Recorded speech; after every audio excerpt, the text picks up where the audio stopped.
Joy boy इस नाम के रिवील होने के बाद से वन पीस की पूरी स्टोरी ने 360 डिग्री टर्न लिया था और ये हैप्पी फनी रबर बॉय की स्टोरी नहीं बची थी। जॉय बॉय ने अपने नाम के साथ एक जनरेशन के स्ट्रगल का पोर्टल खोल दिया, but since then Joy Boy के बारे में ज्यादा कुछ नहीं बताया गया। पर एल्बाफ में जॉय बॉय की हिस्ट्री की एक और लेयर उतरी और इस एक लेयर यानी रिवील्ड म्यूरल ने पूरी हिस्ट्री का एक स्ट्रक्चर हमारे सामने रख दिया कि जॉय बॉय के अलायंस में कौन कौन था, क्योंकि जॉय बॉय सबसे पहला पायरेट था। तो आज की इस वीडियो में हम जानेंगे जॉय बॉय और उसके सपोर्टर के बारे में। अगर हम ध्यान दें तो जॉय बॉय और लूफी के क्रू के बीच में काफी सारी सिमिलरिटीज हैं। अलग अलग किंगडम्स, एवरी स्पीसीज, रेस, हर चीज जॉय बॉय के साथ भी दिखती है। बट फिर भी ऐसा क्या रीजन तुम्हें लगता है कि इन सब के होने के बाद भी जॉय बॉय को हारना पड़ा और लूफी इस बार जीतेगा? ऐसा क्या है लूफी के पास कि वो ईमू को हरा देगा, जिस बंदे को जॉय बॉय नहीं हरा पाया? For a short intro, Joy Boy ने स्टार्ट किया था first ever revolution in modern history of one piece world, या फिर हम कह सकते हैं कि वो पहला पायरेट था जो Imu the king of one piece world के अगेंस्ट में फाइट करने गया था। और ये बहुत बड़ी बात है क्योंकि जॉय बॉय के बाद भी बहुत सारे पावरफुल कैरेक्टर्स आए जो पावर वाइज एक मॉन्स्टर का स्पॉट क्लेम करते हैं, लाइक स्वॉर्ड गॉड रियुमा, रॉक्सडी, ज़ेबेक और गोल्डी रॉजर और उसका क्रू। इन सभी की पावर बहुत थी, पर कोई भी फिर से जॉय बॉय की तरफ फाइट में इंडल्ज नहीं हुआ। किसी ने ईमू के गिरेबान को पकड़कर उसके अंदर झांकने की कोशिश नहीं करी, बल्कि जैसा तुमने देखा रॉजर पायरेट ने जॉय बॉय और उसकी प्रोफेसी में बिलीव किया। उसने कुछ टेक्स्ट पर भरोसा किया जो जॉय बॉय की कहानी बताते। तो इमेजिन करो उस कहानी में कितना दम होगा। जिस तरह से हम लूफी वर्सेस ईमू की फाइट के लिए एक्साइटेड है, उसी लेवल की फाइट को जॉय बॉय लीड कर चुका है, जहां पर उसके साथ उसके अलायंस कई तरह की स्पीसीज का सपोर्ट था।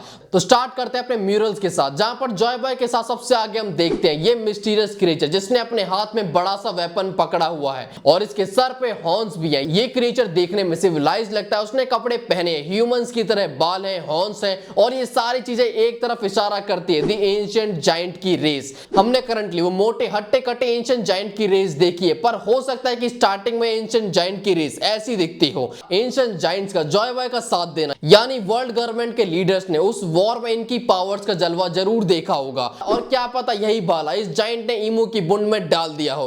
तभी तो वर्ल्ड गवर्नमेंट जायंट्स के साथ काफी ऑब्सेस्ड है। वो हर बंदा जो पावर चाहता है वो जायंट्स को अपने कंट्रोल में करना चाहता है, जैसे कि बिग मॉम जिसका अपना तरीका आर्मी बढ़ाने का, स्टिल वो जायंट्स को अपनी आर्मी का पार्ट बनाना चाहती थी। गेको मोरिया जिसने ओर्स को ज़ॉम्बी बना के अपनी आर्मी का पार्ट बना लिया। इवन वर्ल्ड गवर्नमेंट ने अंधा पैसा सिर्फ इस रिसर्च पे उड़ा दिया कि वो जायंट्स को बना पाए। इवन वो सालों से ये षड्यंत्र रचते रहे मदर कार्मेल के थ्रू कि एल्बाफ उनकी टेरिटरी का पार्ट बन जाए, और अब तो होली नाइट इस असाइनमेंट को पूरा करने के लिए किसी भी हद तक जा सकते हैं। सो कंक्लूजन ये है कि अगर लूफी को भी फाइनल वॉर को जीतना है तो उसको अपने साइड में जायंट को रखना होगा, और ऐसा होता हुआ दिख भी रहा क्योंकि सभी जायंट्स लूफी को पसंद करते हैं। Dorry, Brogy, even new giant warrior, pirate, upcoming generation, हर कोई उसके साथ है। पर इन सभी के अलावा जो सबसे इंपॉर्टेंट कैरेक्टर होने वाला है वो है लोकी, जो जायंट की साइड से सबसे सुप्रीम पावर है। अगर वो लूफी के साथ आ जाता, जो मुझे होता हुआ नजर आ रहा है, तो फाइनल वॉर का मजा अलग हो जाएगा और लूफी की पावर एकदम से बूम करेगी।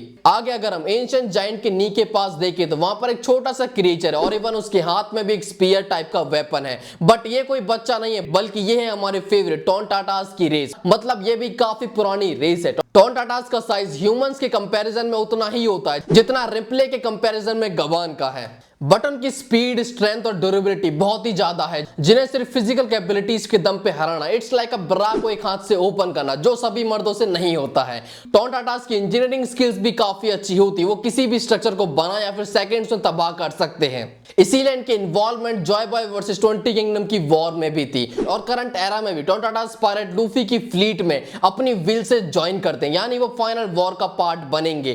टोनटाटास के आगे है दी मरमेड क्वीन जो फिशमैन को रिप्रेजेंट कर रही है। यहां पर मरमेड क्वीन के पास सी किंग्स को कंट्रोल करने की पावर हो सकती है, जिस तरह से करंट एरा में मरमेड प्रिंसेस सीराउसी के पास है। सीराउसी भले म्यूरल्स में दिखाई गई मरमेड क्वीन की तरह वेपन से फाइट ना कर पाए, पर उसकी सी किंग्स को कंट्रोल करने की पावर्स अलोन लूफी के लिए काफी होगी। इसके बाद हमारे पास कौन है? A fish, yes a regular fish. Fight के बीच में भूख लगने पे आदमी से खा सकता है। नेक्स्ट है एक और जाइगेंटिक ह्यूमनॉइड बंदा जिसके हाथ में स्वॉर्ड और शील्ड है। ये एंशिएंट जायंट से थोड़ा छोटा है, बट स्टिल उसी की प्रजाति से लग रहा है। शायद एक रेगुलर जायंट जो एंशिएंट जायंट का डिसेंडेंट है और उसी के साथ जॉय बॉय की आर्मी में भर्ती हुआ है। अब आते हैं लूफी की आर्मी में। तुमने अब तक स्टोरी में ओर्स थर्ड के अलावा कोई भी एंशिएंट जायंट नहीं देखा होगा, पर इंतजार पर पुरुषों का जीवन टिका हुआ है, तो शायद थोड़ा और इंतजार करने पे हमें एंशिएंट जायंट के कुछ और सर्वाइवर देखने को मिले। इस म्यूरल में निका के ऊपर भी एक एंजल टाइप का लपू जन्ना देखने को मिलता है जो फ्री फॉल मार रहा है। पर इंटरेस्टिंग चीज है उसके विंग्स, इतने बड़े विंग्स स्काइपिया की रेस के नहीं होते हैं, तो क्या किसी और रेस से ये बिलोंग करता है? थोड़ा सा दिमाग पर प्रेशर लगाने पे हमें ये विंग्स लुनेरियन रेस के विंग्स की तरह दिख रहे हैं, वही ब्लैक विंग्स जो काफी ज्यादा कूल लगते हैं। यानी जॉय बॉय के पास लुनेरियन रेस का भी सपोर्ट था, पर क्या ये लूफी के पास है? नहीं। करंट एरा में हमने बस एल्बर को देखा जो लुनेरियन रेस का लास्ट सर्वाइवर है, जस्ट लाइक सास्के जो लास्ट उचिहा था। बट मुझे एक बात समझ नहीं आती कि तुम्हें पता है कि तुम लास्ट बंदे हो अपने ब्लड लाइन के और साथ में तुम्हारे पास कुछ क्रेजी पावर है, स्टिल तुम चूतियों की तरह घिसवा रहे हो। तुम्हें तो संभोग करना चाहिए और अपनी रेस को आगे बढ़ाना चाहिए। दुनिया में अलग अलग जगह जाओ, 10-20 बच्चे फेंक दो, उनसे बोलो कि रेस अपनी आगे बढ़ाओ, फिर जाके काइडो की गुलामी करो या फिर नारुतो से प्यार। सो इन सारी बातों का पॉइंट ये था कि लूफी के पास अभी तक लुनेरियन रेंज का सपोर्ट नहीं है। बट हमें एक चीज नहीं भूलनी चाहिए कि एल्बर यानी किंग जॉय बॉय का वेट कर रहा था, यानी ये काला परिंदा फ्यूचर में लूफी का साथ देगा। नेक्स्ट एक वेल और उस पे खड़े दो आदमी, वैसे आदमी किसी काम के नहीं है पर वेल सेंटर ऑफ अट्रैक्शन है। वन पीस में वेल का जिक्र आते ही एक सुपरस्टार दिमाग में आता है, the one and only Laboon, Brook की लाडली लबून। लबून का फाइनल वॉर का पार्ट होना क्या भयंकर कॉम्बिनेशन हो जाएगा। फाइनल वॉर में लूफी की आर्मी में अंडर वाटर से निकल के लबून एनिमीज को निगल जाए, होगा ना मजेदार। बस जिनबे से उसे बचा के रखना पड़ेगा। वैसे ही वन पीस में छोटे और बड़े के बीच में क्या क्या हो रहा है, लेकिन जरूरी नहीं है कि ये क्रिएचर लबून ही हो, उसके अलावा भी कोई और वेल हो सकती है, क्योंकि वन पीस में वेल एक सिंबल है जिसे हमने एक डिफरेंट लोकेशन पे देखा है। लाइक तुमने व्हाइट बेड की मोबी डिक को देखा होगा जो वेल पर बेस्ड है, या फिर जो का वेल शेप का ट्री जो शायद ट्री ना हो हमेशा से, क्योंकि स्टोरी में कुछ भी हो सकता है। अब हमारे पास एक भेड़िया शायद से जो स्वॉर्ड से अटैक कर रहा है, ये एक भेड़िया के हिसाब से काफी बड़ा है, हो सकता है एक मिंग को जो अपनी सुलोंग फॉर्म में है और अपने लूफी के पास भी फुल मिंग ट्राइब का सपोर्ट ऑलरेडी है। सो मिंग भी हो जाता है यहाँ पर चेक। अब कौन बचा? जॉय बॉय का सबसे खास आदमी द एंशिएंट रोबो एमेथ, जो ईमू को कचरने के लिए फुल रफ्तार में आगे बढ़ रहा है कि हम तो बिना वेपन के ही पेल देंगे। एमेथ जिस भी मटेरियल का बना है वो बहुत ही ज्यादा ड्यूरेबल है। कैसे एगेड पर उसने काफी सारे अटैक के बाद अटैक झेले थे, वो बंदा फिर भी हार नहीं मानता।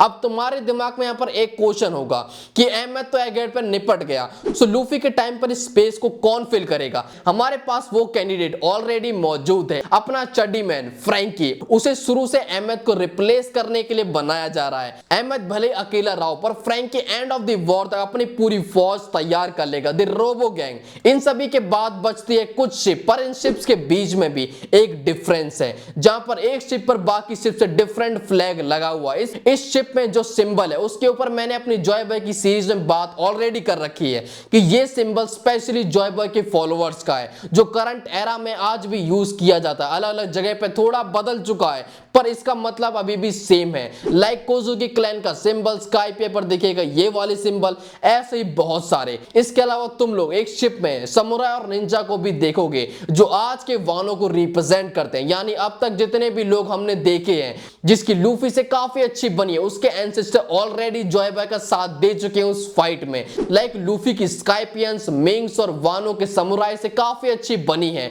वो सभी लोग लूफी को अपना सेवियर की तरह पूजते हैं। वो उसकी एक आवाज पर उसके आगे आगे खड़े हो जाएंगे। एक वॉर में लड़ना तो छोटी सी बात है, पर फिर भी वो सवाल आता है कि जॉय बॉय हारा क्यों और लूफी क्यों जीतेगा? भले ही जॉय बॉय के पास लूफी से ज्यादा पावर रही हो, बट एक वॉर में जो चीज डिसाइसिव फैक्टर होती है वो तुम्हारी आर्मी मेंटली कितनी स्ट्रांग है, तुम्हारे लिए कितनी सपोर्टिव है। लूफी के सामने कितना ही पावरफुल अपोनेंट क्यों ना, उसका हर जगह जीतने का रीजन है उसके बंदों का उसके ऊपर बिलीव करना और एंड तक उसके साथ खड़े रहना। वानों की कंडीशन में किसी को नहीं पता था कि वो यहां से जिंदा बचेंगे कि नहीं, स्टिल किसी ने बैक ऑफ नहीं करा। हर बंदा लूफी के साथ खड़ा रहा और एक रैंडम बंदा भी लूफी पर आंख बंद करके भरोसा कर लेता है। यही रीजन उसका मास्टर वेपन है और एंड में उसकी जीत यही चीज डिसाइड करेगी। और तुमने इस सेम लाइन को मरीन फोर्ट में मिहोक के मुंह से भी सुना होगा, जहां पर मिहोक भी इसी चीज को रिपीट करता है। अब आते हैं वीडियो के कंक्लूजन पे। म्यूरल्स में दिखाए हुए सभी स्पीसीज या तो लूफी को सपोर्ट में आ चुके या फिर आने के बहुत ज्यादा चांस है, like giants, fishman, hermit, Tontattas, minks, Lunarians, Laboon, robot, pirate fleet, ninja samurai etcetera. इस पिक्चर में हर एक रेस से एक बंदे को दिखाया गया, पर इसका मतलब ये नहीं कि जॉय बॉय के पास बस इतने लोग थे, क्योंकि जॉय बॉय एक पायरेट था, उसके पास एक पूरा का पूरा पायरेट क्रू भी होगा। ऑब्वियस सी बात है, जॉय बॉय की जगह लूफी हो गया, एमेथ की जगह फ्रैंकी, लिली की जगह वीवी और वानो की समुराई से जोरो। आई नो रियुमा और जॉय बॉय का एक साथ होना कभी कंफर्म नहीं हुआ, बट यहां पर एक चीज हो सकती है कि रियुमा उस टाइम पर रहा हो, उसे बस टोकी ने टाइम में आगे भेज दिया हो। यहां पर एक थ्योरी रियुमा और जैक समुराई के बीच में पैरेलल होने का, कि समुराई जैक की स्वॉर्ड को 3 गॉड ने मिलकर बनाया था और इसी स्वॉर्ड से आकुदी मेन विलन डरता था। सो क्या पता रियुमा की स्वॉर्ड को भी गॉड यानी सन गॉड ने क्रिएट किया हो, जो इमो को खत्म करने की चाबी, और उसे वील्ड करने वाला सिर्फ एक बंदा है, जोरो द ग्रेटेस्ट स्वॉर्ड्समैन। खुद को ग्रेट कैसे प्रूव करेगा? अपनी स्वॉर्ड और खुद को स्किल्स को सबसे पावरफुल एनिमीज के अगेंस्ट में दिखाकर। स्टिल काफी लोग बचे हुए और इसके बारे में हमें तब पता चलेगा जब जॉय बॉय के पर्सनल इंफॉर्मेशन रिवील होगी, उसका क्रू और उसकी बैक स्टोरी। सो आज की वीडियो को अब यहीं विराम देते हैं, मिलते हैं जल्दी एक और नए वीडियो के साथ। अगर तुम्हें वीडियो अच्छी लगी हो तो चैनल को सब्सक्राइब करना, वीडियो को लाइक करना और मिलते हैं नेक्स्ट वीडियो में।